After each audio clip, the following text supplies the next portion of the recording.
Get started. First of all, thank you for coming through the rainstorm. This is, I've never seen anything quite like it. I'm David Jones. I'm president of the Community Service Society, and I would like to thank you for joining us here, what we think is a critically important set of issues. As you may be aware, CSS focuses basically on economic opportunity for underserved working poor communities. So there's some question, why are you convening a discussion on tech?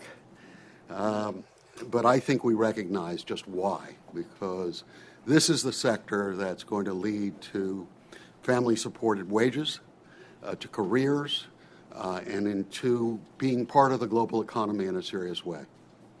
So unless we connect young people who come from poor communities and give them opportunities to participate in this expanding field, we're doing a disservice to a whole generation. We have to make sure that we make sure this growth, and it hasn't been happening yet, actually reaches down to young people and not so young people who have been left out of the economy.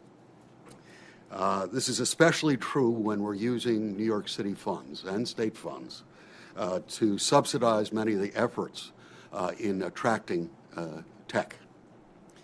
And we have a leverage here that we should aggressively be using to ensure that the money's being spent to attract new technology and new ideas includes provisions that we start having pipelines of young people and, again, not so young people who get a chance and a shot at participating in it.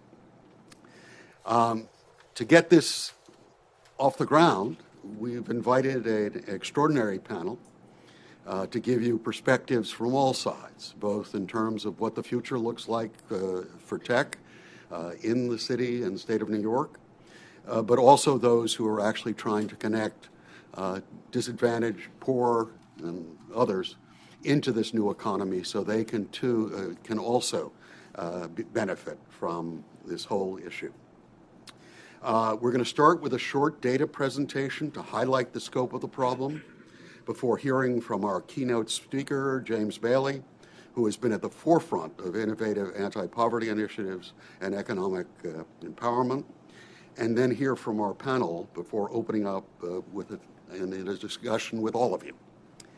We want to thank our fellows here with the New York City Economic Development Corporation who have partnered with us. I don't necessarily always partner with government very well, many of you who my board members know, but in this case, we have a long history together, and we're very happy to have this joint session. We have made this a series of important sort of forums on a variety of issues. We'll hope to, if you leave us with your emails, we're going to have many more in the future. We're not going to quite come up to the 92nd Street Y, but we're going to try. We think there's a lot to be talked about as to what we can do for another generation of young people who don't have all the options that others do in New York City. Thank you.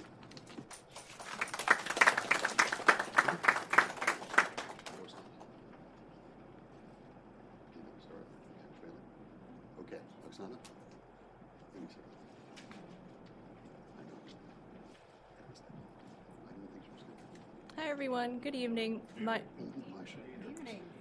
name is Irene Liu. I'm a policy analyst here at CSS, and today I'm going to spend some time, not too much time, before our panel starts to kind of set up sort of the landscape for what the tech sector looks like in New York City, who's in the tech sector, and just talking about some of the issues, especially around equity and diversity that we're faced with.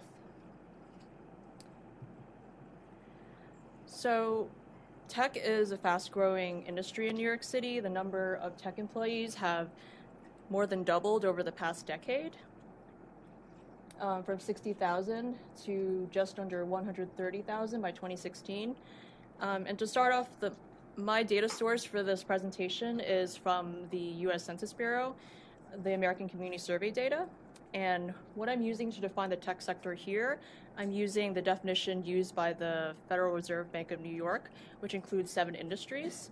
If anyone has questions about methodology, you can talk to me later. I don't want to spend too much time on that. But the majority of adults who are working in the tech sector in New York City are in data processing and web hosting. And as another point to make, these workers include both residents who live in New York City and those who live outside of New York City. So I think this table really captures or summarizes some of the challenges that we're facing here with the tech sector in New York City. Especially looking at this table, you can kind of see the lack of diversity in the sector. The sector, if you compare it to the workforce that's working outside of tech, it's very different. You can see from this table here that Blacks and Latinxes only account for just 18% of the tech workforce in New York City compared to 43% of those working outside of the tech industry in New York City, which is a big problem. Probably not surprising to many of the people in this room. And also we have a very male-dominated industry.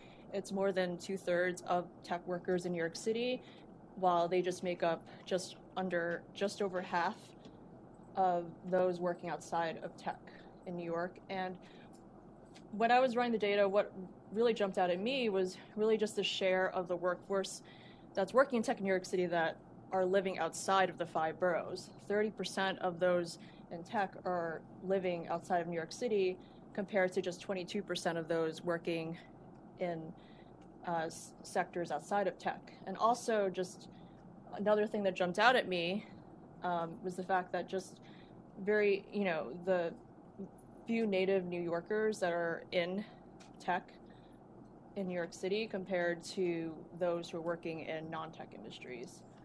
You can see that you just have just 29% of the tech workforce in New York City was actually born in New York State, whereas those working outside of tech, native New Yorkers, make up 38% of that group. We also have the tech workforce in New York City, also not surprisingly, is a young workforce. More than half are under the age of 35, and that's contrasted to those who are working outside of tech. They just make up 35% of those working outside of the tech industry. Those who are working in tech do very well. As you can see, their wages have gone up steadily over the past decade. The typical tech worker in New York City makes $85,000 a year. That's more than twice that of those working outside of tech. But you can also see that there's wage stagnation that's happened over the past decade among those who are working in industries outside of tech, and you don't see that happening to those who are employed in the tech industry in New York.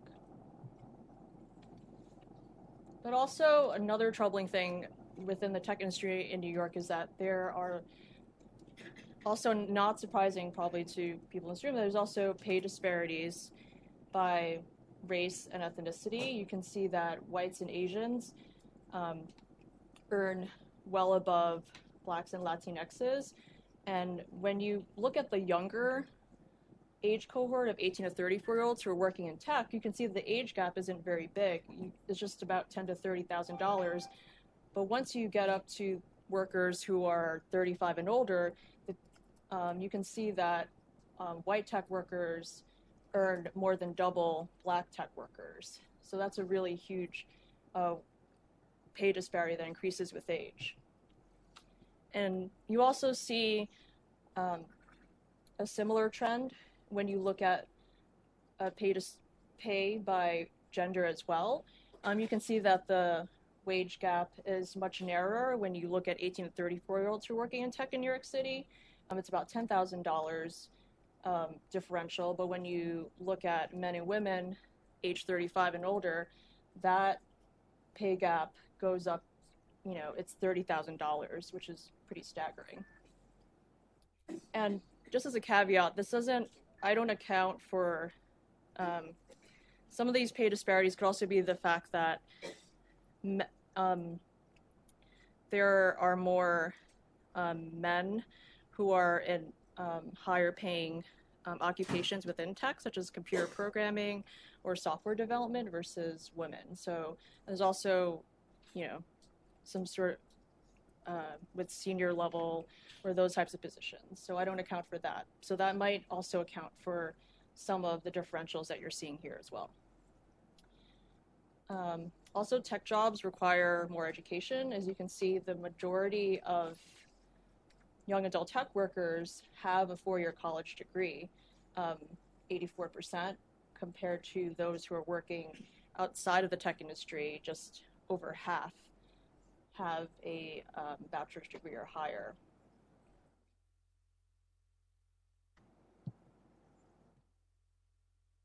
And just going back to what I talked about before in that summary table, with just native New Yorkers not accessing tech jobs in New York City, you see that this is an even bigger problem among young adult tech workers. The blue is our young adults who are working outside of tech, and you can see that the 43% of that group, they're native New Yorkers. But if you look at the orange bars, at those who are working in the tech industry, they make up just 27% of the tech workforce, the native New Yorkers. And you kind of see there's theories also that there are people who come from out of state to take jobs in tech as well. And you kind of see a little bit of that here in the data, where in the tech workforce, 41% of young adults who are in tech come from outside of New York State, but they were born here. And just under a third are born outside of the U.S. So CUNY is one of the most affordable, accessible ways for many low-income students, especially those coming out of our city's public high schools, to access higher education and a higher paying job. But unfortunately, as you can see from this chart, a lot of CUNY students are not enrolling in STEM programs. It's gone up steadily over the past decade. As you can see from this chart, it's gone up from 28,000 to just under 50,000 by 2016. But those who are majoring in STEM are just 21% of all enrolled students at CUNY. And kind of looking at, again, at sort of the disparities by gender and race, you can see that in who's enrolling into CUNY STEM programs as well, that the number of women who are enrolling in STEM programs is half of that of men who are enrolling in STEM programs. And you can see that disparity most clearly in terms of tech. Just about 80% of those who are in tech are enrolled in a tech program at CUNY are men, which is also, another cause for concern. And again, you can see these racial disparities at CUNY in terms of who's graduating with a STEM degree from CUNY. If you look at all the degrees that have been awarded throughout CUNY, roughly 60%,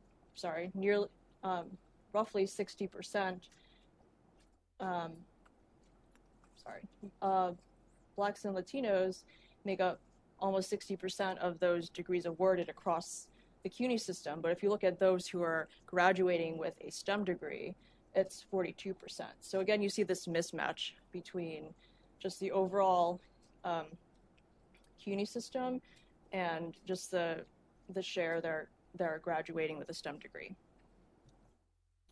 So I kind of want to leave a few questions and also maybe some things hopefully that the panel can talk about, and just in terms of how we can improve the gender and racial diversity in our tech workforce in New York City, and also in the STEM programs at CUNY. And how do we also look at narrowing the wage gap that we see within the tech industry by gender and race, and knowing that a majority of the jobs, or those who are able to access tech jobs in New York City, they have at least a 4-year degree.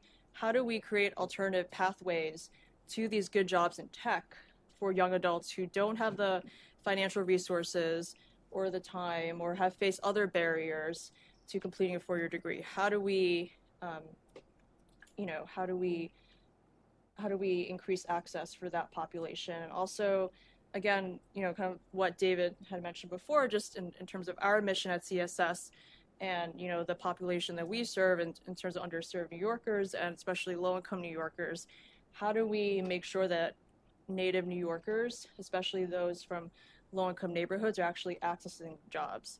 And what I forgot to mention before is that just very few of these tech jobs,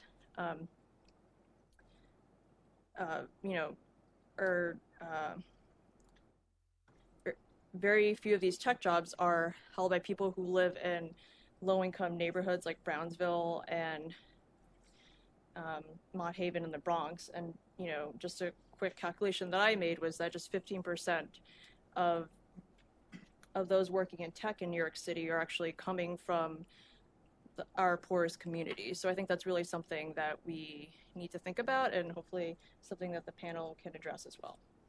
Thank you.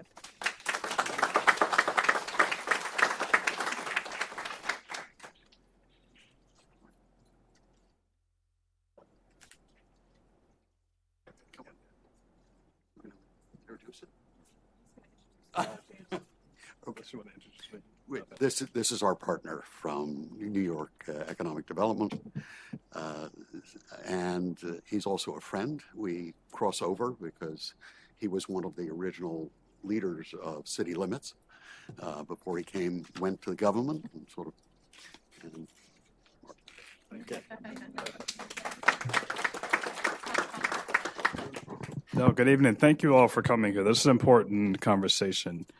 One of the lessons I learned from my time as part of the CSS family is that New York City cannot have a one-size-fit-all approach to how we grow and invest in our economy. This is very obvious to the advocates who rightfully push the city to fulfill our promises and foster an unparalleled ecosystem of great policy ideas that really truly challenge the way we think and really force us to really reassess things that we know may not put the city on the right path. We can also learn a lot from smaller cities. And many smaller American cities have populations that really are the size of many of our demographic areas. And those are a lot of the areas that we're trying to make sure are inclusive and in the economy that we're growing. And so for employers and entrepreneurs that look at cities across the United States, not just where they can establish a presence, but where they can invest in diverse talent, invest in the people, invest in the creative energy, Atlanta has secured a spot among that short list of places that New York can really learn from. As we prepare in New York City to launch the Union Square Tech Training Center, this is important because I want to make sure that we get this right, and so do my colleagues. James Bailey is building off the legacy of one of Atlanta's iconic business heroes, Herman J. Russell. How remarkable a place where a man born in a segregated South, where a man born of a stubborn disability could literally build the city skyline. James is the founding CEO of the H.J. Russell Center for Innovation and Entrepreneurs. It's an honor to have him here in New York. He founded Greenwood Archer, a private equity firm committed to reimagining how we leverage assets, establish wealth, strengthen infrastructure, and create jobs. Before that, Jay helped more than 160,000 people start businesses, buy homes, raise their credit scores, and tackle financial literacy as the CEO of the Southern Region of Operation Hope. Jay has been honored by the White House, numerous magazines, and is a friend to many awesome people. And on a personal note, he is one of the reasons I pledged Alpha Phi Alpha at the University of Georgia, which is where he graduated. And I would please at this time like to introduce you all to James Bailey.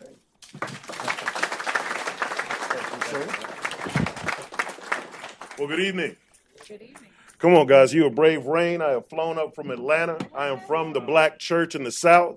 I believe in call and response. Good evening. There we go. Now we're awake. I got to take this personal privilege first. My wife's an NBC correspondent based in D.C., and I usually have to watch her on TV, but she is live streaming right now. So hello, Blaine, as you see you're out there. Blaine Alexander with NBC, please tune in. But it's a good segue. My wife and I, when I retired from my last job, I promised my soon-to-be wife that I'd never get another job, that I'd always be an entrepreneur, and I'd always control my own destiny until this opportunity came about. She and I founded an organization called the Phoenix Leadership Foundation, a private foundation that we run, and we have a one-word mission statement. So although she's a journalist and had lots of commas and flowery language in our original statement, we reduced it to one word, and it's exposure. Because we believe the greatest contributing factor to poverty and a poverty mindset is lack of exposure. So it is very hard when we talk about these staggering statistics, and thank you, where everybody's moved. I thought, here we go. Thank you for sharing these because it gave context for me. We look at these numbers, is it surprising that there are kids that live 4, 5, 6 blocks from CUNY schools and have never set foot on a college campus? These kids the things that make New York special, there are kids growing up in New York, never developing a love for New York because they've never really experienced the best that New York has to offer. And it's hard for children, adults, to aspire to be anything if they've never been inspired. And so, although I kind of stalked you guys in the back room back there, so we've got some really smart people on the panel that can give you some really smart answers.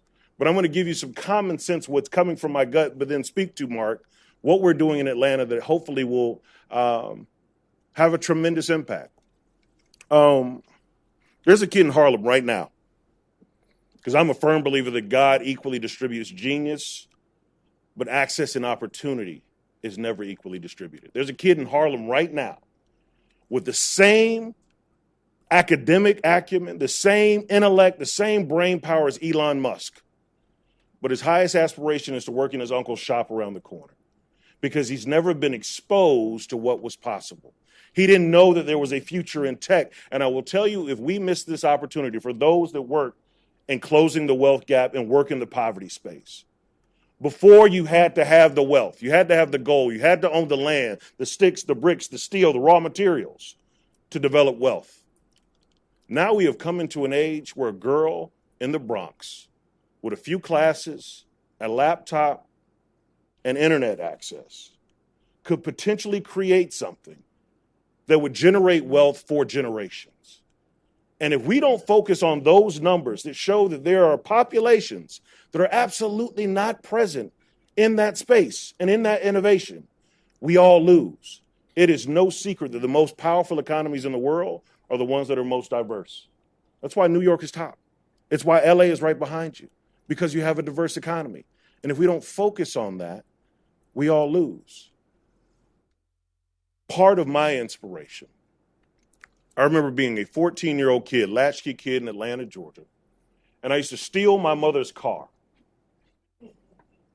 Statute of limitations is way past it. Used to steal my mother's car and drive over to a section of Atlanta called Southwest Atlanta. Because there were these huge houses, but they were owned by people that looked like me, and I could not believe it. Homes, big homes, 5,000, 10,000 square feet with beautiful yards, owned by black people. And how could this be? I stumbled across a home of a guy by the name of Herman J. Russell. Herman was a bad man. Herman had a pool inside his house in 1950. Herman had the house that Dr. King and Ambassador Andrew Young, when they needed to get away and have the planning discussions about the civil rights movement, there are pictures of Martin Luther King swimming in Herman J. Russell's pool. We talk about the civil rights movement, but we don't ever talk about the economics of it. I think through that category, our story has been told by preachers and teachers, entertainers and athletes, but never through a business lens, through an economic lens. When 100 people got arrested, how did they get bailed out? When people needed attorneys, when they needed hotel stays, when they needed to rent buses, how did they produce the revenue to do that? At the corner of that, accepting no credit, was Herman J. Russell. When 170 people got arrested in Birmingham or Atlanta, he had the property holdings to leverage them to bail them all out. And this is a story that's never told, and I'll get back to that and why that's important. Herman J. Russell started at the age of 12 doing shining shoes in an illegal, unsanctioned shine shop in Atlanta. By 16, he built his first house, his rental property. By the time he was 30, he was building developments all over Atlanta. He integrated the Chamber of Commerce. If you ever come to our fair city, there are not many buildings in our skyline that don't have his fingerprints on them. Created the largest construction and architectural firm owned by a black person in the country, and it's been that way for the past 40 years. He inspired me. The first gift that my wife ever gave me was his autobiography, Building Atlanta. So what we have in Atlanta is one of those opportunities to start to close that gap. Because I can tell you, one of my great things, and one of the things my wife hates me for it, but I am in love with drug dealers. I'll tell you why. Here's what it is.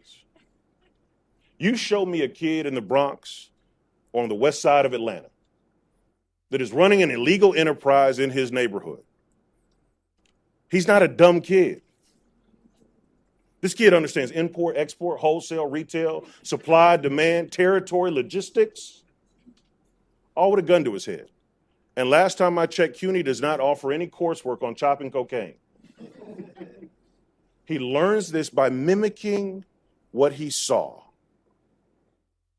Think of the economic energy that we lose daily by not tapping into the genius that lives in these underserved communities, fostering it, harnessing it, turning it into a powerful direction. I think that we have double-digit GDP growth if we actually tapped into and put the same amount of energy that we would in finding the next LeBron James as we were looking for the next Elon Musk or the next Steve Jobs. If we saw in those communities, because if you're talented at throwing a ball or bouncing one, I don't care what corner of the population you live in, they will find you, they will nurture you, they will train you, and they will prepare you to be successful. We must take that same approach. Because now when we're talking about how do you start to close the wealth gap, I'm a firm believer that if you start talking about wealth gap in class, you get race for free. You absolutely do. Any conversation that has to do with poverty, wealth gap, or anything in that category, you get race for free. So let's excise it. Let's put on our economist hat on. With our economist hat, we're looking at solving for X. Where do we experience the most economic drag? Where is the segment that we can grow, expand, and actually scale out?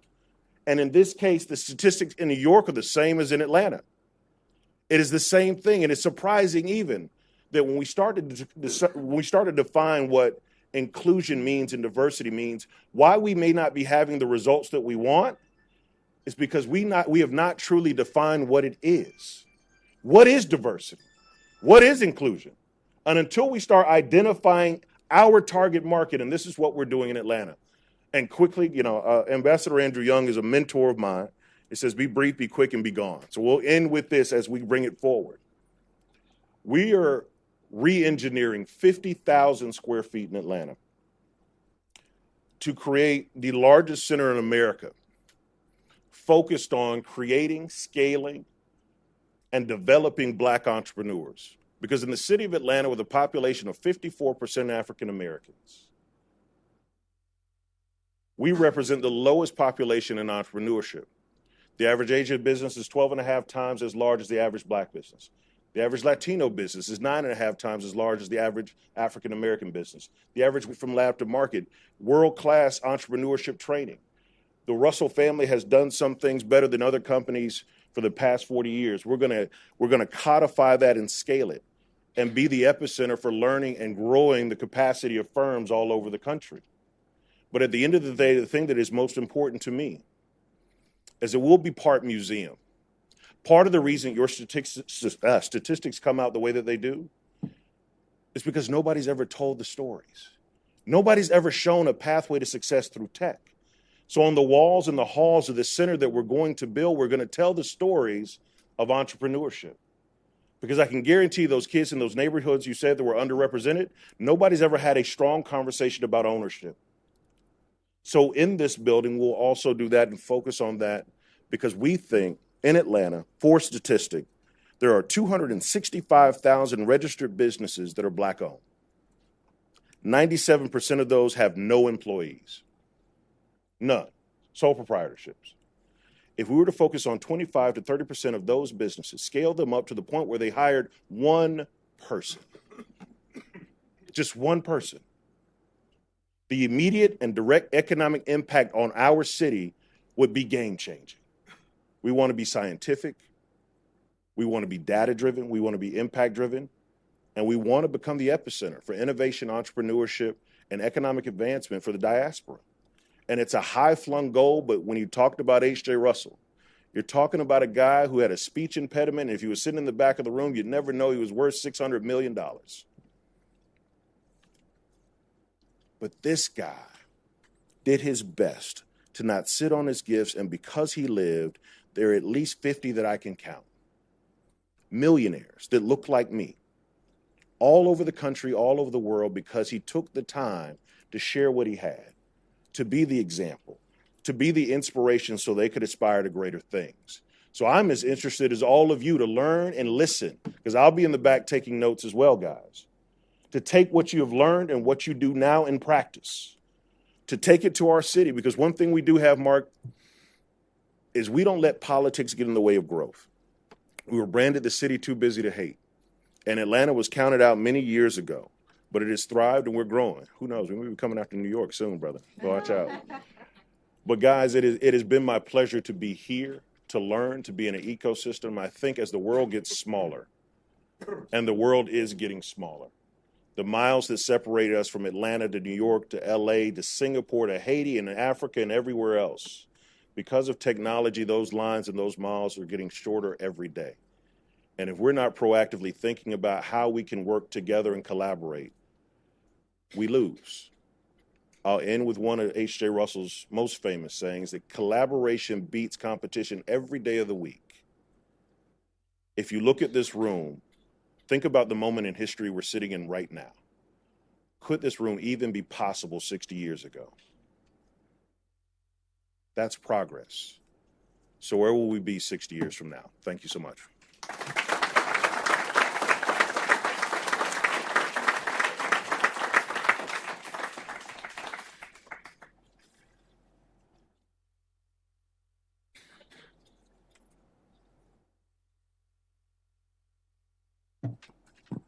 At this time, I actually like to turn it over to our panel, who's going to lead us in a discussion. Thank you.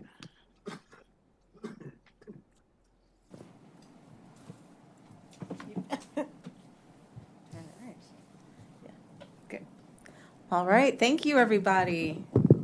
Oh, good. These mics move. Okay. Learning. So I want to introduce myself really quickly, and then we'll introduce the panelists, and would like us to dive right in because we've got a lot of things to talk about when it comes to diversity and inclusion in tech. What does it mean to build an inclusive tech sector? We've seen some of the data. We've heard about all the wonderful things happening in Atlanta and how Atlanta might be coming for New York. So there's a challenge here. So really quickly, my name is Katrina Jones. I lead diversity and inclusion for Vimeo, which is the world's greatest ad-free video player. And we actually just released our 2018 Diversity and Inclusion Report today. And as the report shows, we're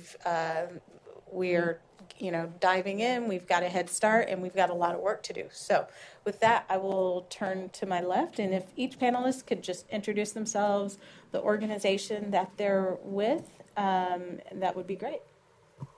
All right. Good evening, everyone. I'm Matthew Burnett. I'm the CEO and co-founder of Makers Row.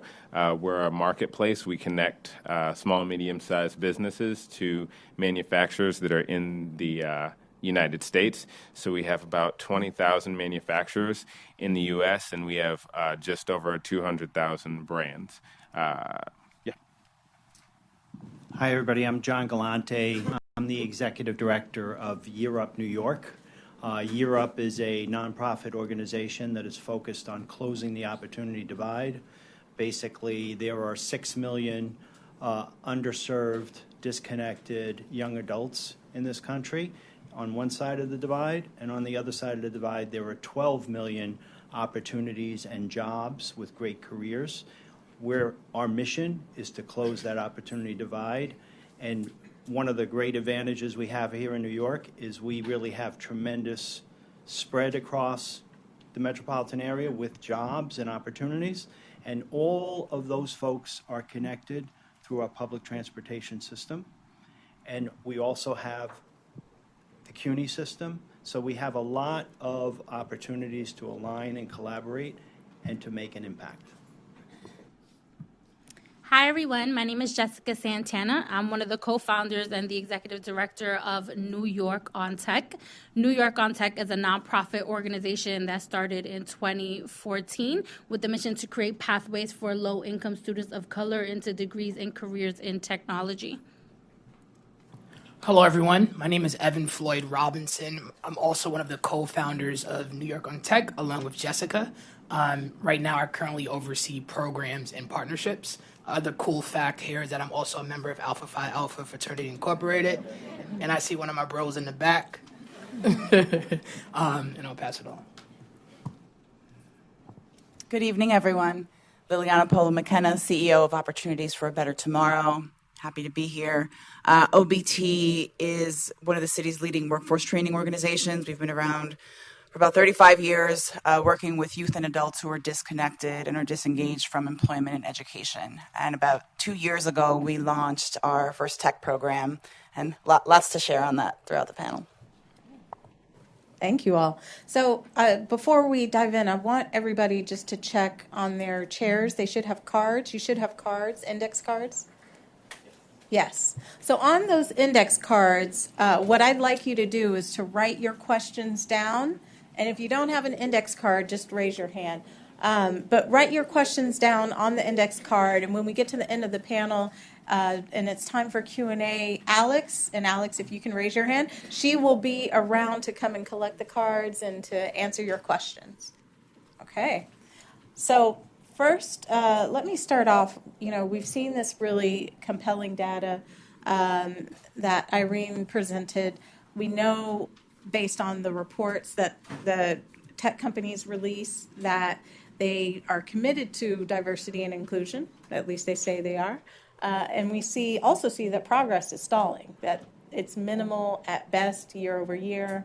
So why are we not seeing the change?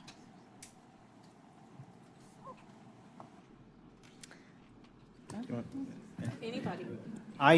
So before I was the executive director of Year Up New York, I was a CIO for JP Morgan Chase. I spent 38 years in the financial services industry in tech. Primarily my last job, I was the CIO of the consumer bank. I truly believe that the problem is exposure and access. I think what's happened is if you look at many companies that have demand, because most of these companies have huge demand for technology talent. However, they've continued to follow the traditional path, which is not a diverse path of college graduates, engineering graduates, or in some cases outsourcing and insourcing. I really think the change that's starting to happen, and I believe if we work together, can make it happen much faster and at a much greater scale, is to start to think about alternatives to sourcing. So just as an example, at Year Up, one of the things that we're doing is we're transforming.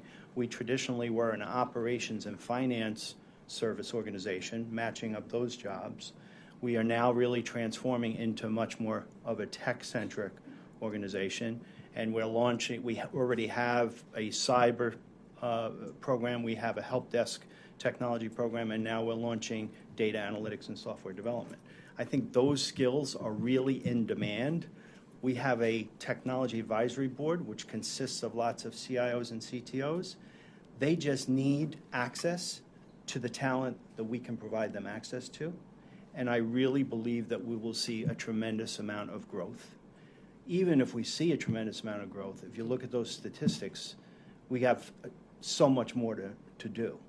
But I truly believe, and we at Year Up truly believe, that to James's point, just because somebody was born in a different zip code doesn't mean they don't have the same aptitude. They just don't have the access. And that's what our mission is all about. I think we think about this, and Evin, feel free to jump in. I think we think about this in multiple ways. I think access and exposure is obviously one of the biggest challenges associated with actually creating true pathways for young people to thrive in technology and innovation. But I also like to think about this as the long-term game. Just once you get there doesn't mean you actually thrive there. And so I think there are fundamental issues associated with recruitment pipelines, the way that we source talent, the way that we keep talent once they're in our doors, and the way that we even assess talent once they're in our organization for promotion, right? Which oftentimes you get in the door doesn't mean you necessarily stay. You could actually be very much turned off into the industry if your organization is not creating a culture where, you know, people and diverse candidates can actually thrive in. So I like to think about it from a recruitment perspective. I think there's a fundamental issue. I think the fundamental issue associated with education, when you don't have dedicated services and the career services to actually student ratio on an average college campus, it's like one counselor to about 3,000 students. You know, if they're not getting dedicated services to have them actually make really intentional decisions about their careers, how could they ever know that an opportunity in technology actually exists for them? I think about this from both like a race perspective and economic perspective, but I also think about this as a generational perspective. If I'm the first person in my family to pursue a baccalaureate degree, who am I actually accessing as a mentor to actually help me create a pathway, or at least make me make intentional decisions about how to get somewhere? And then once I'm there, how am I actually finding mentors and sponsors to actually keep me in the door? It's not enough to just extend me an offer of employment. It's not enough to just say, I want you to be here. Are my managers actually trained on unconscious biases in the way that young people, and specifically young people of color, actually see themselves in these spaces? Imposter syndrome is a real thing. And so I honestly think that while I don't believe that there is a pipeline issue, because I actually think there's more than enough people that can move through this pipeline, I think that we need to talk about the systemic issues that are associated from start to finish that actually don't let people thrive. And a lot of that has to do with bias. A lot of that has to do with institutional racism and sexism that has permeated our country for centuries. And I know that that's not like the sexy thing to say, but it is true, and it plays a huge role in how we actually find, source, attract, and actually bring talent into our organizations. To add on to that, and Jessica, she has a lot to say, because this is something that's very dear to our hearts. One thing I would touch on by saying is that being someone that actually grew up in the Brownsville, East New York section of New York City, but at the same time also being someone that's a small percentage indicated on that chart of a person that is a native New Yorker that actually had the opportunity to work in technology at a corporation, I think one of the biggest things that I've also noticed is the difference between marketing versus actionable steps towards progress. Right? And I'll say that again, marketing versus actual steps towards progress. A lot of the times when we have conversations with companies, you can quickly pick up if this is a marketing tactic for them. Is this something for them just to get shares and clicks on social media, or to appear to the greater population as a company that wants to be more diverse, versus is this something that they actually want to do? And I think that's something I would like to add on there, is that a lot of times there are companies doing great work in the space, but a lot of times you'll notice that there are companies that this is just purely marketing for them, right? They just want to throw an event. They want a couple thousand people to come out. They want to release a few press articles, a report that measures data the way that they crafted to be measured, right? But they're not actually taking the internal steps to change policies and regulations to make sure that the space becomes more inclusive. So I think that's one of the big add-ons that I would add, in addition to what Jessica said. So I think our experience has been really interesting in that our mission is centered on meeting young people where they are and sort of seeking out young people in the communities we serve that are the most disconnected from the education system, sort of economics. And in launching this program, it's a 12-week program where it's really a foundational course in sort of technical skills and then what we consider sort of the essential skills around work readiness.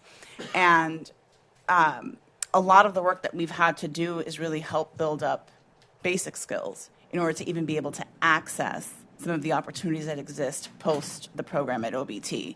And I want to recognize the director of our program, Raquel Forrester, who's out in the audience, who's done a phenomenal job over the past year in growing this program.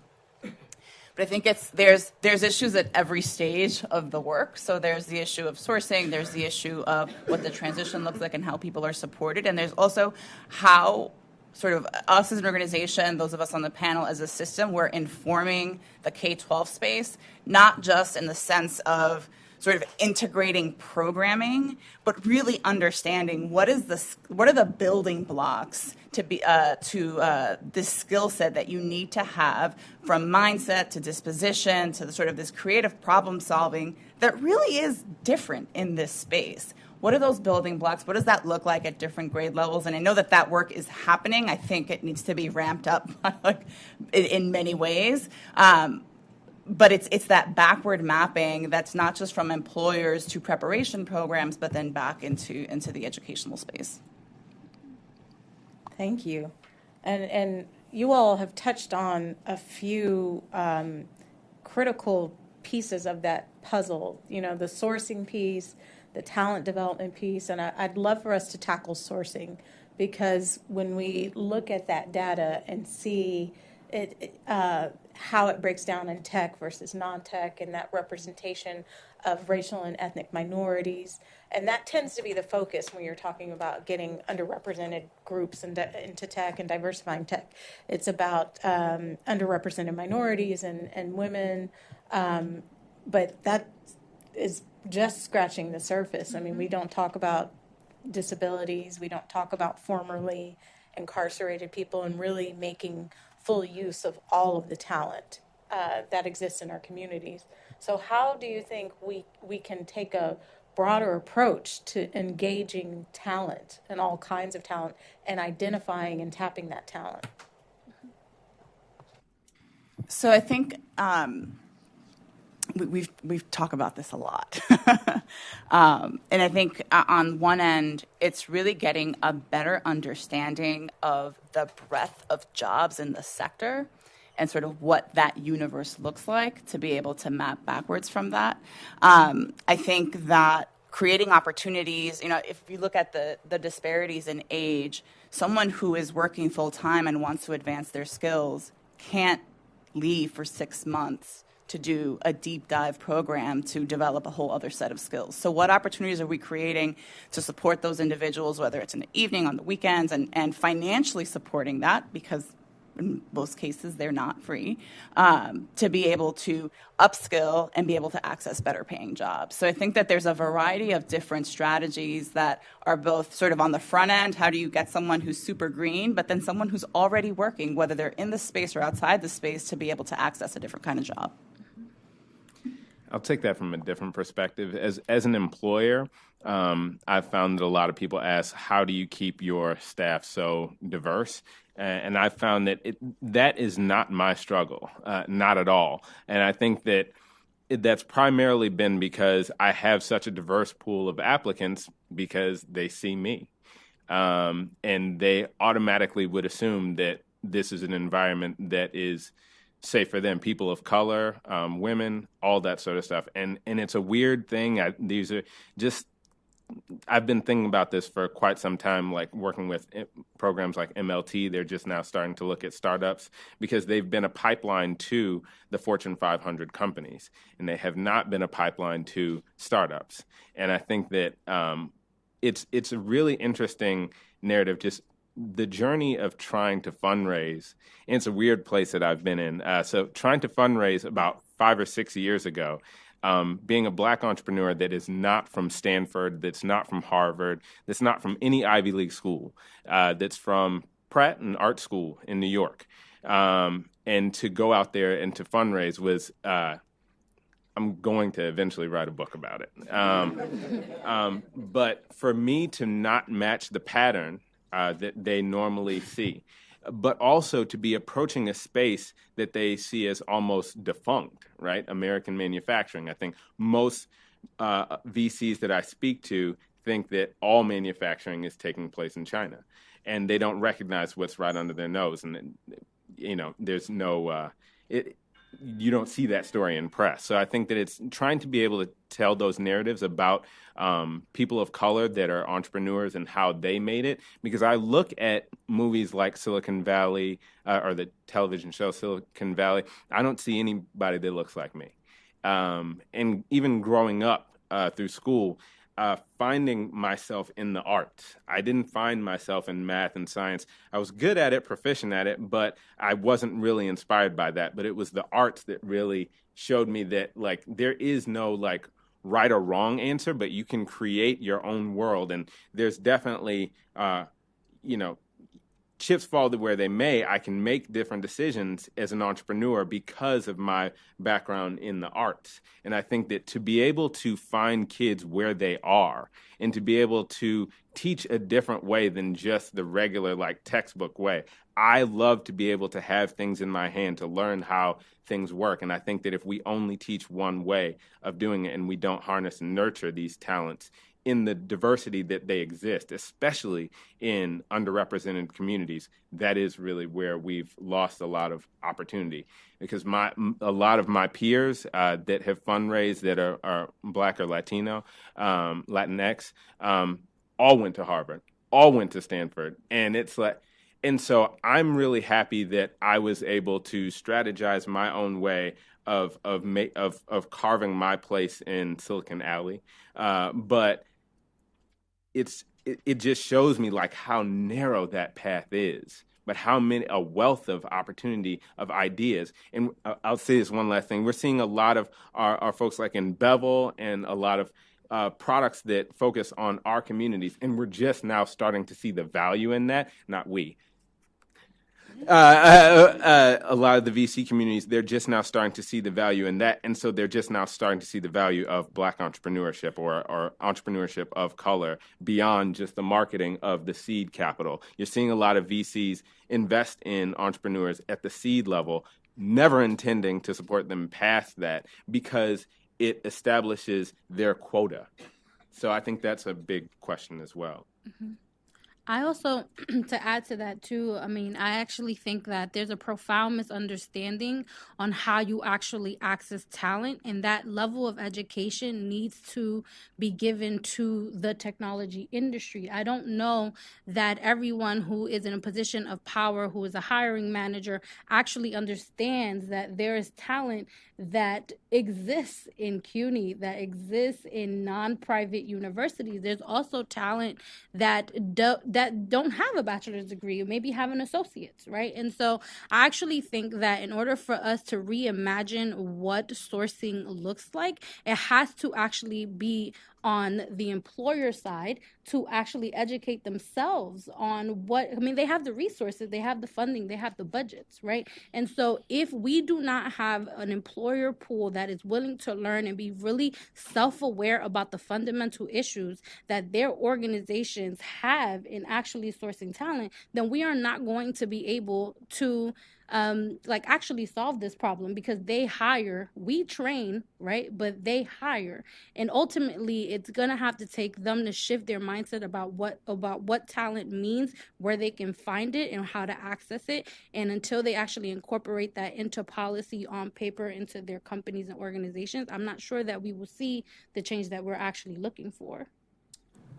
I just want to disagree a bit because the reason I disagree a bit is I think employers today have the demand for the right technical skills.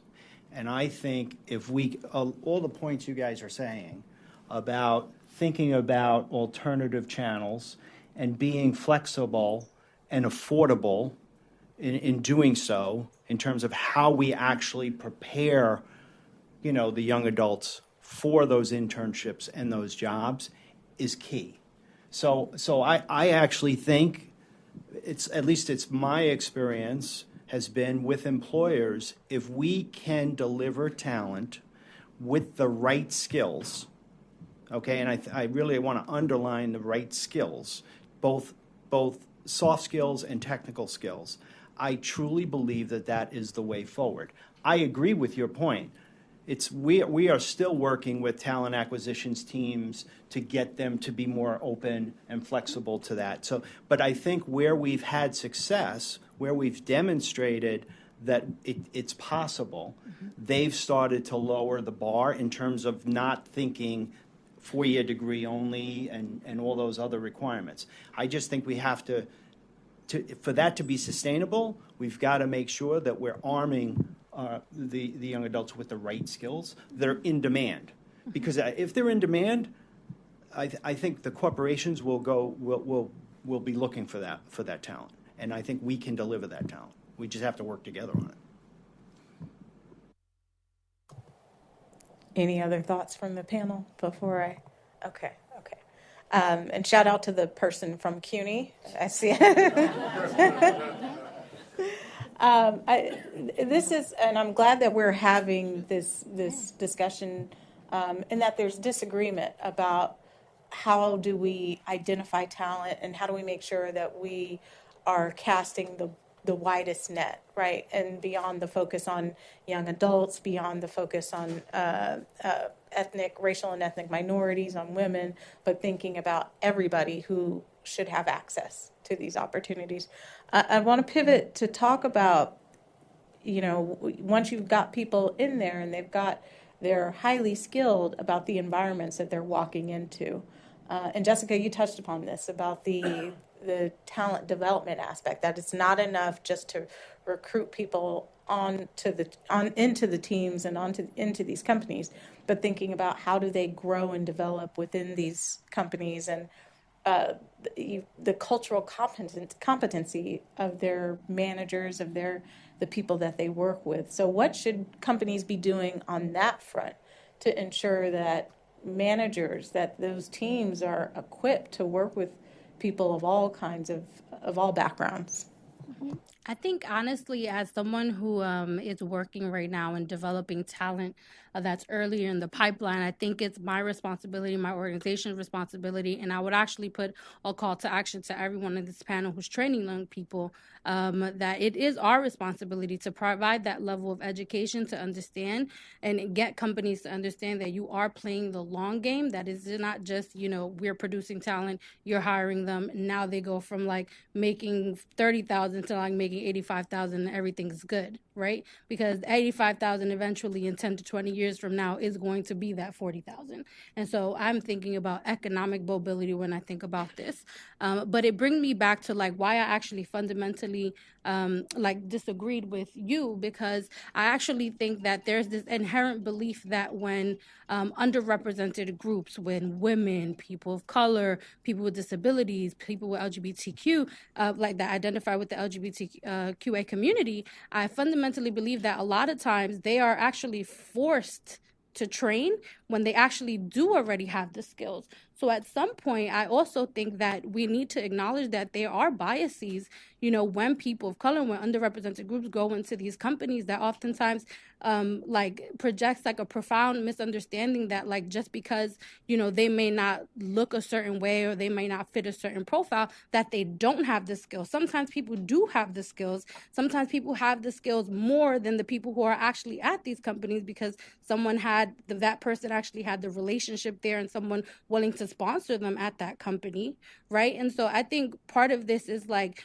I said before, it's like being self-aware, and I think it's our call to action as organizations that are training young people to actually tell employers like, hey, this is not just a short-term investment that you are making. Like, you are actually making a long-term investment. And when you think about this as just we're going to hire people to fill a demand, you're actually hurting people because you're not investing them in the long term. And so when web development is no longer cool and artificial intelligence becomes important, and when artificial intelligence is no longer cool, and then we have to implement robotic process automation, right? Like, what are you doing in the next 10 years to make sure that people are actually like in it for the long game? Because what web development is cool now, and like product is cool now, but like, there are actually like real hard technical skills that our community still don't have access to, that when you go into an organization, for you to stay there, you have to remain relevant. And it's going to be on us to actually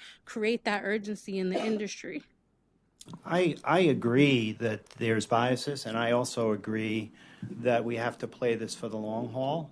I mean, one of the most concerning charts that was up there was, even if you accept the fact that there's 7%, only 7% African Americans in this tech space, then you look at the average compensation, which I think was an $85,000 versus $65,000. That's really, really concerning. To me, what that translates into is folks that are in that tech space have to continue to refine those skills and develop those skills, and the leaders have to help mentor them and bring them along. And I do think that there's got to be, in addition to this sort of entry-level talent, there's got to be a concerted effort at the 3-year in, 5-year in level, with corporate partners to really work through that. How are we developing, in our case, how are we developing our alums that are already in the workplace? And where are they? And where are they on the compensation scale? Where are they on the promotability scale? And what are they doing to bring along others, along the way? One of the things that's interesting that you were talking about before is like making sure that they have the right hard skills and soft skills. And one thing I've recognized in seeing so many different companies, being inside of visiting so many different entrepreneurs, is that culture is very different, right? Startup to startup or company to company, wherever. And so it's oftentimes the soft skills are determined by the body of people that are currently there. Right. So when we're looking at shifting the balance towards gender equality as well as ethnic diversion, I don't know if that's the right word. Diversity. Yes. Okay. That's the key word for today. If when looking at that diversity, it's going to definitely impact and change the culture of the company. I've recognized that a lot of employers, they won't talk about that, but I know that there's an aversion to that. They don't even want to see they don't know what it's like to have multiple black people at a party. It's just like, we'll probably have to switch up the playlist maybe. It's like, so are you comfortable with switching up the playlist, I think? Yes. So what did they say? Diversity is being invited to the dance, inclusion is being asked to dance, and that belonging is you actually get to plug up your playlist, put your playlist over the speakers and dance to the music that you love. Oh yeah, it's a real stepping into a room when you see other entrepreneurs. Sometimes I don't want to get it's weird because like even when you see another entrepreneur of color, sometimes there's an aversion towards those entrepreneurs coming together and talking because you don't want to make people feel like it's a pack and that you're excluding people. So that it's weird. It's like some people are cool with it, some people aren't. But that's other people's struggle, But being able to come together and not being afraid to come together and collaborate. So I definitely agree when it comes to culture shifting by organization. As someone that worked in technology consulting, right? Like I'm always at a different client site throughout my career. And so you notice you have to, not to say adapt, because I don't like using the word adapt. I think we have to adjust, right? Because I think there's a difference between adapting and adjusting. So I think I learned how to adjust to the certain environments I was in order to be able to connect with the clients or the other teammates that I was working with. One thing in regards to your initial question, I think once you get people into the door, it's a lot around training, right? But it's also a lot around mobility, especially when you start talking about the millennial generations. A lot of the times, the reason that they exit the company is not always because of just the cultural things, but because they feel stuck, right? So you'll have someone that, for example, came into a company as a web developer, but says, hey, I want to transition into a product management role. But then from the HR side, they may not see the benefit of letting that person transition over because of all the costs that they took on for, bringing this person into a certain line of business within the organization. So I think it's also critical that organizations think about, okay, once we have a candidate inside of our organization, how can we help that candidate stay there by, helping them craft their journey? And you'll have some HR professionals, and I've had the opportunity to build relationships with great HR professionals who take it very serious when you say, hey, I'm thinking about moving to a different line of business or a different service offering. But then I also have peers that are hardworking, work really hard, love their company's brand, but they feel stuck in a certain division. And as a result, they exit, right? The exit wasn't because they didn't like the company. The exit was because they felt stuck in that company and they felt like they couldn't grow the way that they wanted to grow organically. So I think these are some of the things that also take into account when having that conversation. So what's interesting to me about this question is that it's not just the tech sector where this conversation matters. I think that the relationship building with employers who are willing to roll up their sleeves and sit down and talk about this is what it needs to look like.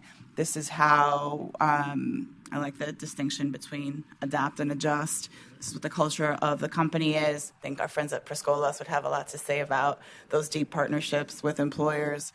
That really matters, and I think it's finding those folks who are willing to sit at the table, right, and engage and understand, to the point about it's the long game. It is the long game, and you don't develop these kinds of relationships or partnerships overnight where you're not going to see that return on investment in the first two people that you hire. It's over time, and also partners who are willing to move beyond the internships, right? Let's get those internships to become full-time jobs. It's super important, but it's that deep relationship building that I think hasn't quite yet caught on or been cultivated sufficiently in the tech space.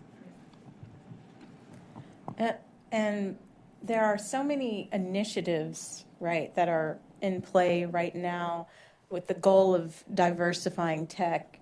But what are those big ideas that you think, if we could implement this initiative at scale or even just start with one, that could really make a difference beyond kind of the typical, we, have internships or, we focus on entry-level hiring, et cetera, that could really make a difference?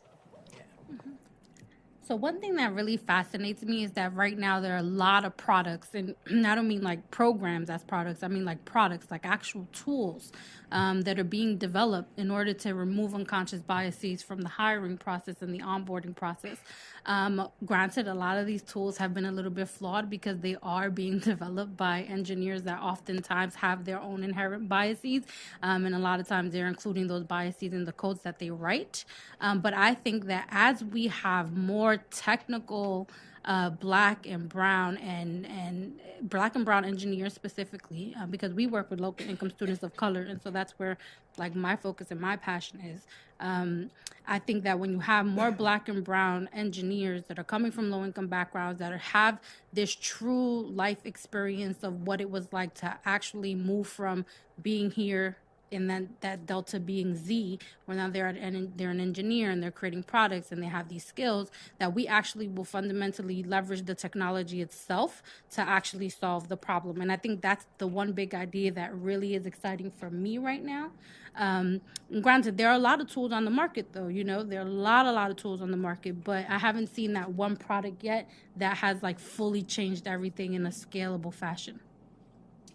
I mean, I sort of think about, to try to do this at scale. I think about the system like a CUNY system, and I think about getting groups of employers together who are having difficulty filling those roles and figuring out how do we align the efforts, you know, and how do we complement each other? How do we align all of our efforts in terms of complementing each other, in terms of trying to make an impact?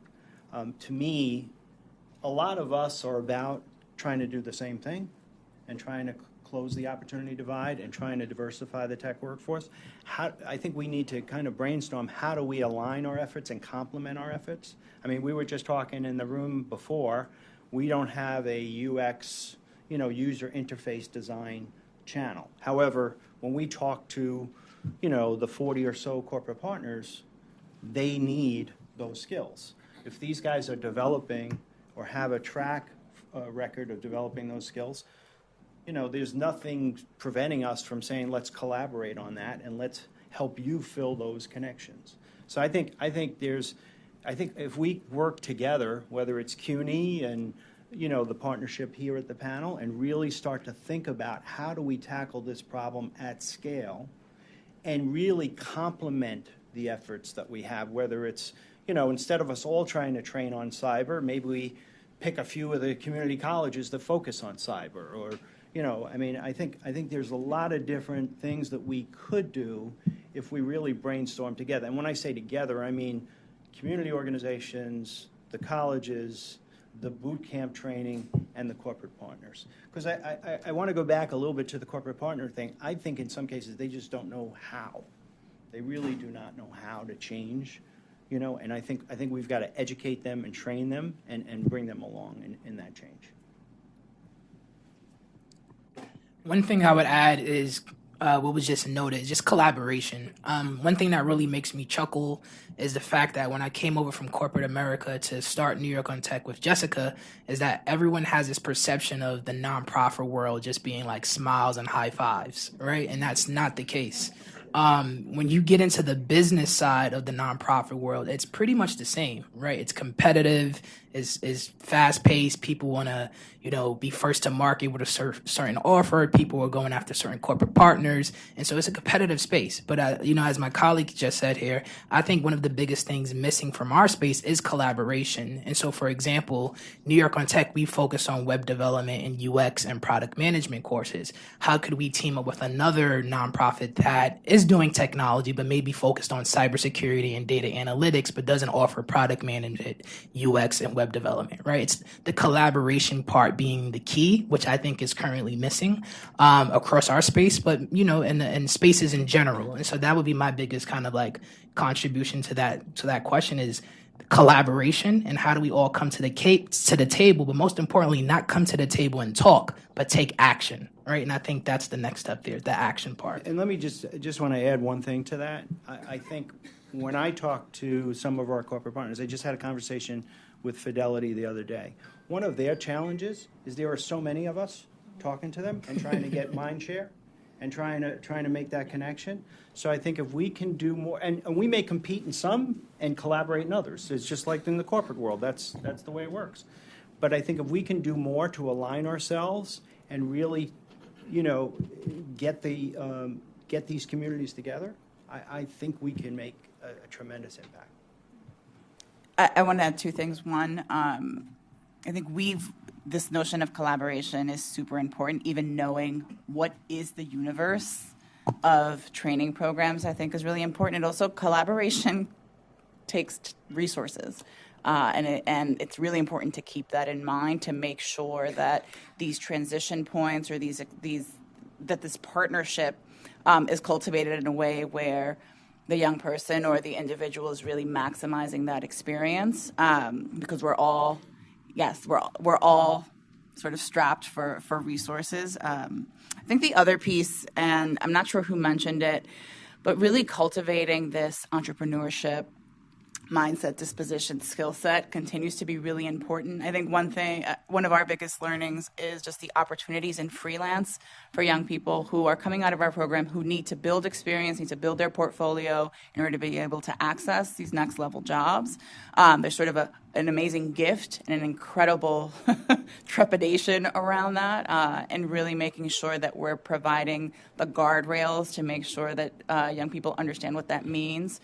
We've partnered with Sama School to really help frame things to be wary of, how do you manage health, but like all of the things that we might take for granted in full-time employment that don't exist when you're doing that kind of work, but that kind of work is really important in this space. I think I'm getting the, okay, it's Q&A time, everyone.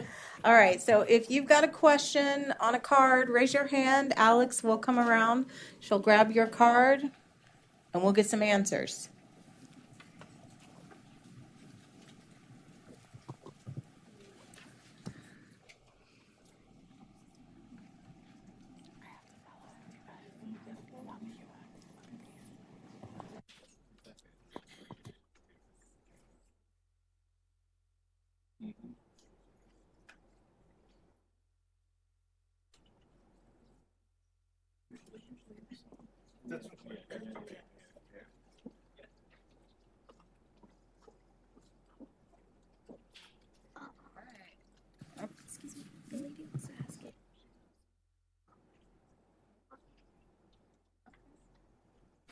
All right. There's an ask for a comment, to make a comment. Where's the, yes, come. Yeah. Okay, yeah, come up, please. We're flexible here. We roll with it, okay? Yeah. Hi, my name is Cito Colgando. I'm not an FIA, but I am in a Latina organization. I do have a degree in biology from SUNY Buffalo, and I also go to CUNY. I'm getting my master's in biomedical laboratory management. So anyway, the reason why I wanted to comment is because I really liked what the brother here had to say about what they're trying to do in Atlanta. And I haven't heard anything about what are you doing to make a change, right? So I'm in a community, in a STEM community, where I might be one of the only people in my whole floor who's of Latina, Black, or any kind of descent, right? I like the fact that he said that he will open up a museum and have people like me, their picture up saying, hey, this person is like you and they made it. They don't have that. So I had some suggestions, thinking about what he said. So something that's done in New York that I'm pretty sure a lot of people know about is Big Brother, Big Sister. But if you could bring a Big Brother, Big Sister into the high school world, where you have someone in the STEM world like me, go into a high school and show them, hey, this is what I went through to become a scientist. I'm a biologist. This is what I had to do. This is what I had to study. I went to a SUNY school. I was one of 3 who graduated with a science degree. All right? Just like in the CUNY system, majority of Latinos, Hispanics, and Blacks, they major in business. They major in everything else but not science. They don't see the future in it.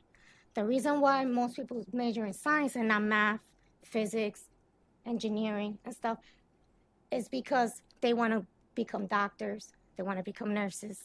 They want to become more in the medical field and not in the actual research field. If they do study technology, you guys were talking about, how do they move up the ladder? Well, a lot of them just study IT. They don't study computer science. They don't study computer engineering.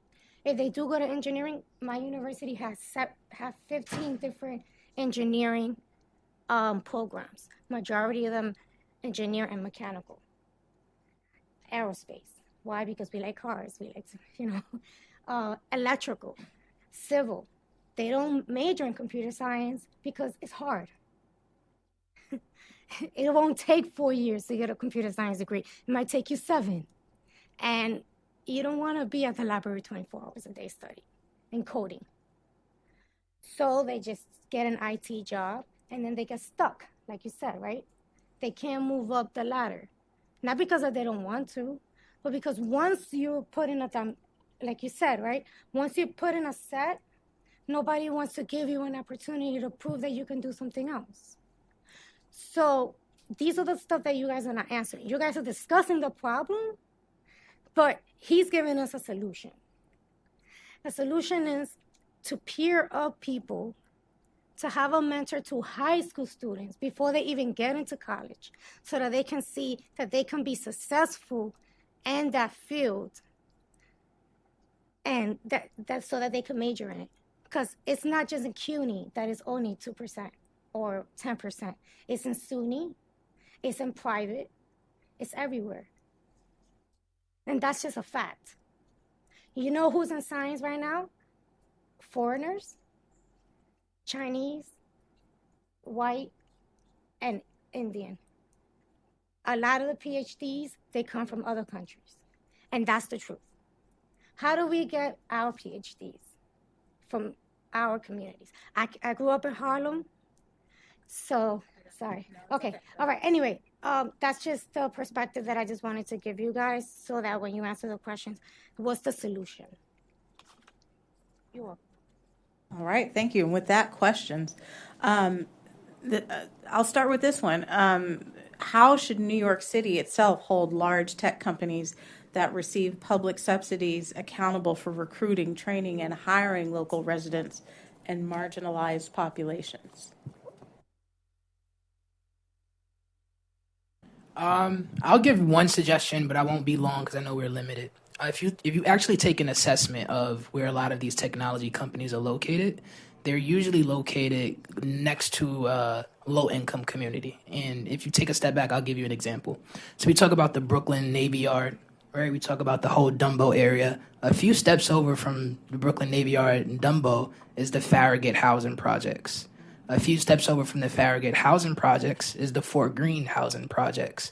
And so how can we implement some sort of regulations or policy that says, hey, when you move into these areas, you have to do some sort of training or job opportunities for the local community? That's right there. Another example, Google, right? The office is on 8th Avenue. There's a housing project right across the street from Google, but I'm pretty sure many of the people that live in that building have never set foot inside of Google. So what kind of strategies and policies can we put into place to say they're right across the street? All you have to do is open the door and provide some opportunities. So I think that would be my small suggestions, but I'll open it up to my colleagues to also give their input.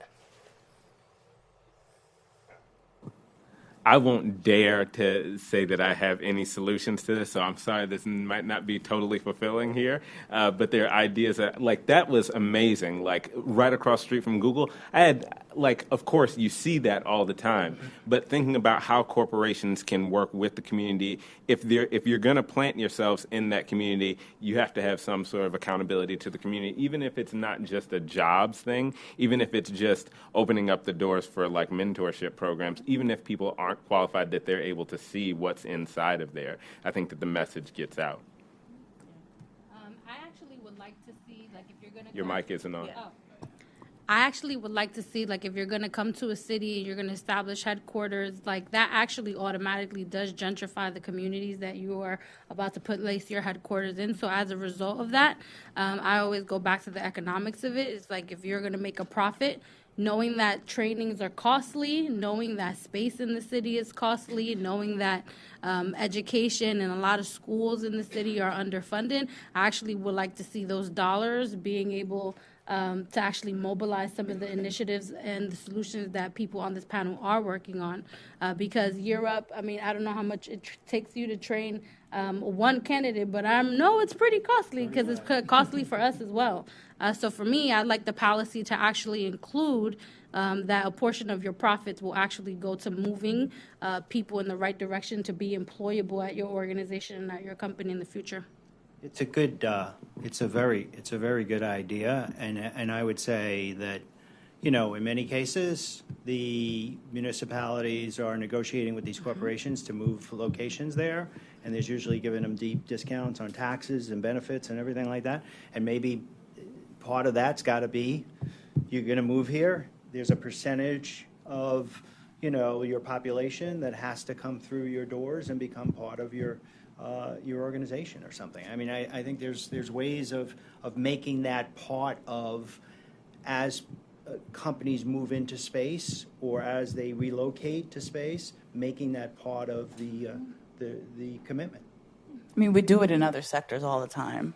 I think it's coupling the whether it's like a percentage requirement of how many people have to be hired or how that company will then engage with the community. It has to be coupled with some kind of process to facilitate those partnerships. So as you're not as an afterthought. And so if we're moving into, our site is actually at Industry City, right? So if we're moving into Industry City, these are the training programs in the area. These are the high schools. How are you engaging with them as you're entering, not once you're established and you've already hired 75% of your workforce? It can't be an afterthought. And I think there's enough examples in the city where we've done that, whether it's in construction or development, where it's sort of a requirement to even come on board. And I think it's important to front end that. All right. I want to try and get through as many questions as possible, as quickly as possible. What kinds of, on the extending this and thinking about policies and partnerships, what kinds of policies and partnerships at the city level are currently useful or not useful? And what more do you think the public sector can do? Mm-hmm.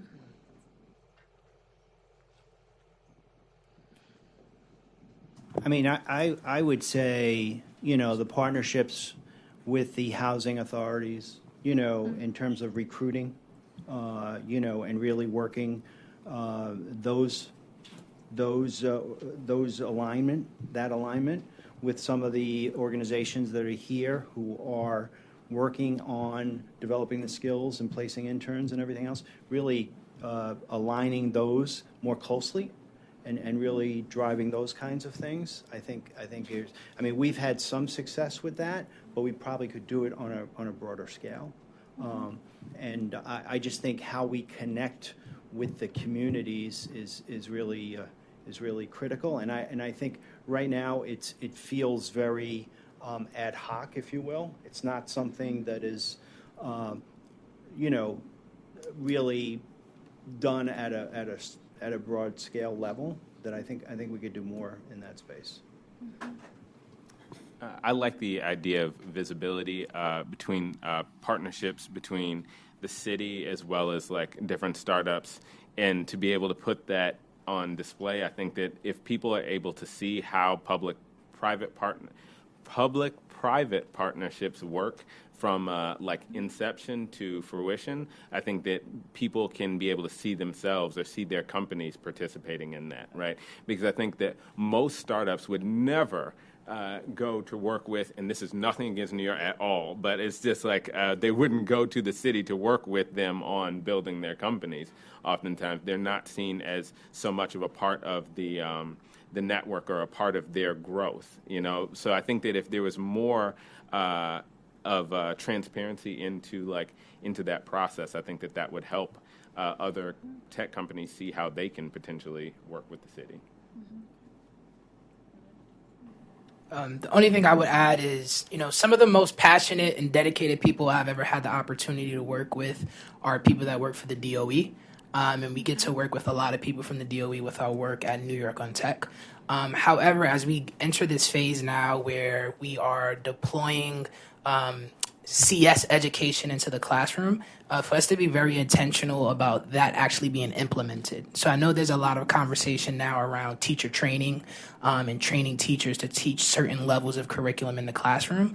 But I think we need to take a deeper look sometime into how is that actually being implemented. And then the next phase after the implementation is how does that continue to be managed afterwards, right? Because, I'll leave it there. I can go deeper, but I know we have a little bit of time, but that's something I would be focused on. Could I add one point? I think incentivizing those collaborations. So rather than putting out a call for new programs, it's actually putting out a call for, partner up with two other organizations and figure out some innovative ways of leveraging resources that you're already using to build something better. Mm-hmm. Absolutely, that collaboration that we talked about. And on the schools, there's a question here about accessing talent.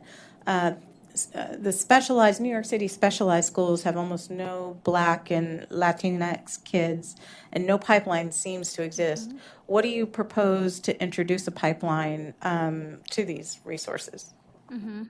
Well, I think like you can't have students going into specialized high schools when the transition from 8th grade to 9th grade is really difficult in terms of how students even get to high school in the first place. Like, I'm a born and bred New Yorker. I was born and raised in Brooklyn, New York, and I remember being an 8th grader living in East New York and my family like fighting for me to get into a high school just in general. And so I think like there's I think the specialized tests that allow students to go into these specialized high schools, I think they need to go away because, I mean, if anything, we've learned that the SAT really hasn't done much for like marginalized communities in the first place. And if we're using specialized examinations to actually get Black and Latinos into the specialized high school, it's the same theory across the board. So I think we need to get rid of that. And I think the second piece is understanding that like that process from the 8th grade to the 9th grade is actually broken within the system, and then finding true ways to keep specialized high schools accountable to actually matriculating and going into neighborhoods that might not even know that that's an option for them. And making sure they're hosting information sessions in the Brownsvilles, in the East New Yorks, in the Mott Havens, because sometimes families don't know how to navigate the process too intentionally enough to actually even know that this is a pathway for their children to actually go into. So I'm actually a former New York City principal. So I have a lot of opinions on this. But just to go back to your question, I think it's, as with many things, it's never too early to start. I mean, I would put elementary school teachers in a room with employers and like, let's talk about what this might look like for a first grader or a second grader. And it's about those building blocks so that it's not a shock to the system in 6th, 7th, or 8th grade where you're trying to, test prep every Saturday morning for tests to teach you skills, in 3 months that you should have been learning since kindergarten. So I think it's about introducing those concepts. To your point about teacher prep, huge. Like how are teachers at the elementary level really understanding how they are sort of at the inception of this pipeline that's driving someone towards a career? All right, thank you. Do we still have? Okay. What do you think of, and this will be good since we've got so many partners here, partner programs. What do you think of the P-Tech model for preparing young people for tech jobs?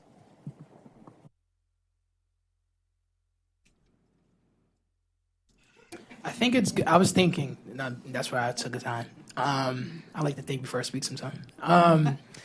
No, I think it's good, and I'll say firsthand that I've had the opportunity to actually interact with graduates of like P-Tech school, particularly the one that's located in Brooklyn.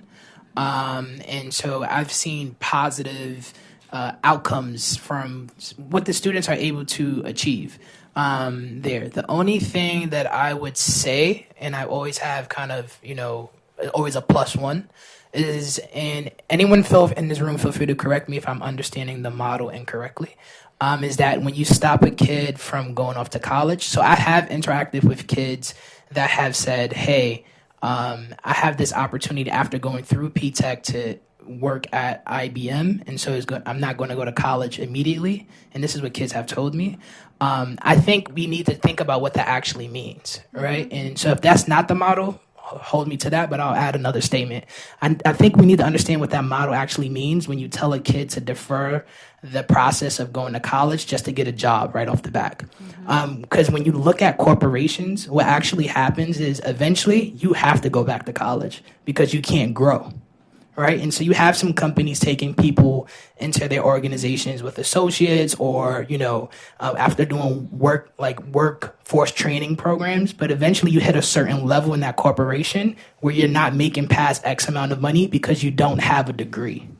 And because you don't have a degree, you have to exit the workforce or work part-time and go to school part-time until you get that actual degree that allows you to continue to move up the ladder in that corporation. So I think it's thinking critical about that. So I think P-Tech is good. If I understood the model incorrectly, let me know. But I'm not a fan of telling kids don't go to college and to take jobs right off the bat if they have the opportunity to go to college. So it's not necessarily about telling a student you can't go. It's also about dealing with the reality of what someone our students are dealing with. I work at CUNY Tech. Can you say it louder? No, I don't mean to interrupt you. Dealing with the realities that some of our students and some of the folks who go through that model have. Yeah. I work at CUNY Tech is my thing.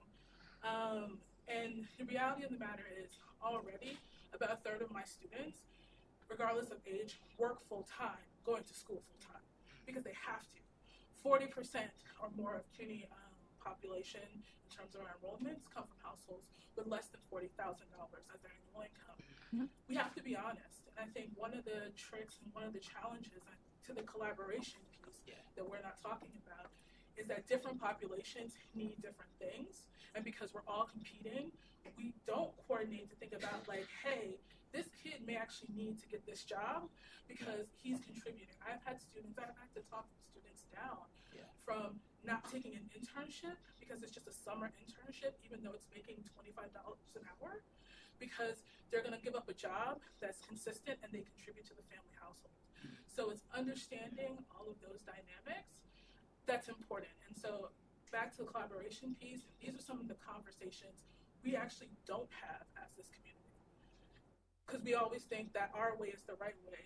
And I'm become a very big fan of we need more than 2 pathways. We need 3 or 4 pathways, because our students, the people in these communities, they're facing challenges that they don't go away just because you get training and a job.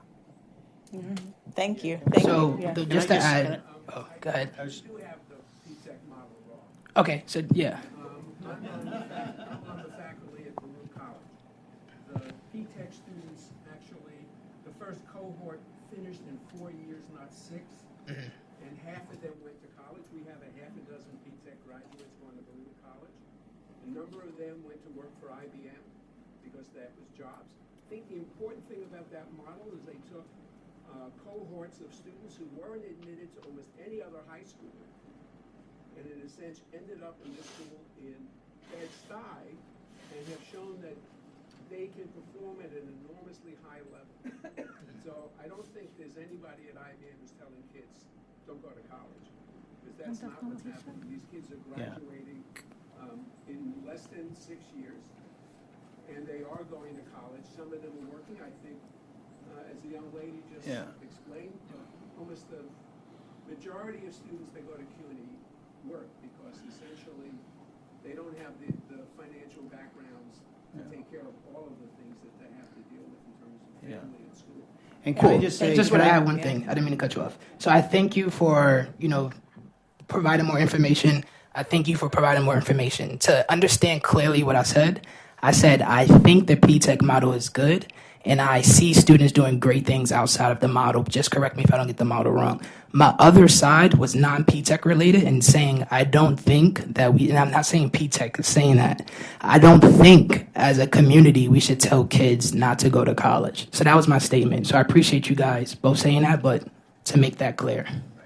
Yeah, and can I just add, I just want to add to the point that the young lady was talking about for CUNY. I think, like in our case, right, in many cases, we have opportunities where our young adults have internships and they get offered jobs. But in most cases, if not all cases, the company they go to work for is also incented in working with those interns to continue the education. So, for example, when I was at J.P. Morgan, we dropped the 1-year requirement for tuition reimbursement so that our year-up graduates could continue with their education. So I think that goes back to, in many cases, I agree with you. They have to have a job, and why not have a job in a space that they want a career, and at the same time continue, part-time for furthering their education.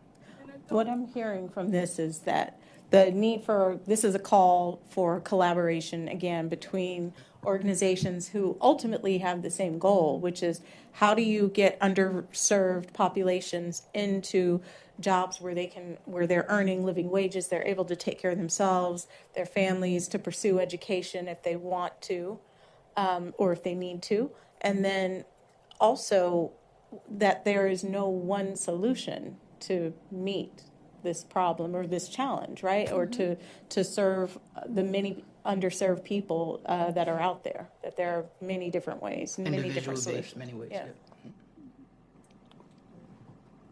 Okay. I have time for one more, okay? All right. On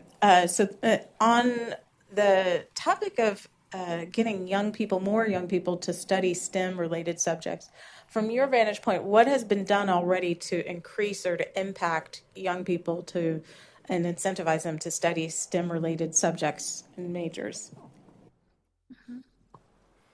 I'm going to say this one only because my team has been harassing me about this a lot, and that's that STEAM in and of itself doesn't have manufacturing in it, and they've been trying to pitch us on trying to talk to the powers that be about the inclusion of manufacturing and how important manufacturing is to the educational process as well. It's just like understanding that there have to be multiple paths and understanding that manufacturing is not manufacturing of today. There are really high-paying jobs in manufacturing, so the face of manufacturing has to change in that. So I think that could be something to look at.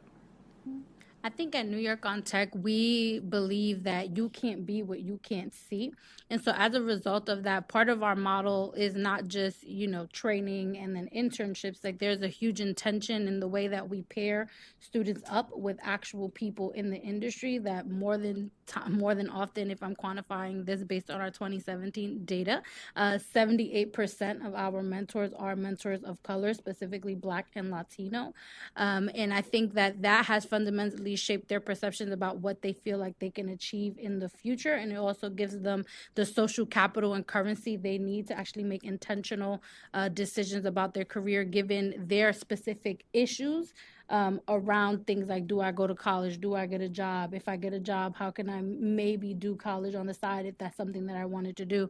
And I think that for us, the mentorship piece is important. I think secondly, I think the internship piece is important. I think one thing that I realized in terms of the way that schools work in the city is that there's a lot of nepotism that goes on. And a lot of times if you don't have a relationship to a company, then you don't get access to an internship before high school. And I can't tell you the number of times I've gone to our employer partners, I've seen 8th graders doing internships in tech. And I'm just like, how'd you get here?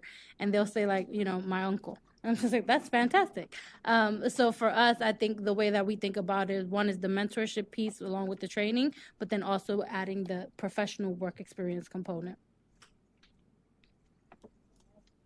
I just got the wrap it up sign. So I want to just take the time and thank our panelists for their time and for sharing their perspectives and their experiences around a really important topic that we need to address, that it will change the shape of our communities and impact so many people's lives. So thank you for being part of the discussion, for being here today on this rainy Thursday. And if you have questions, come and see the panelists, come and see us after our wrap. All right? Refreshments. There are refreshments.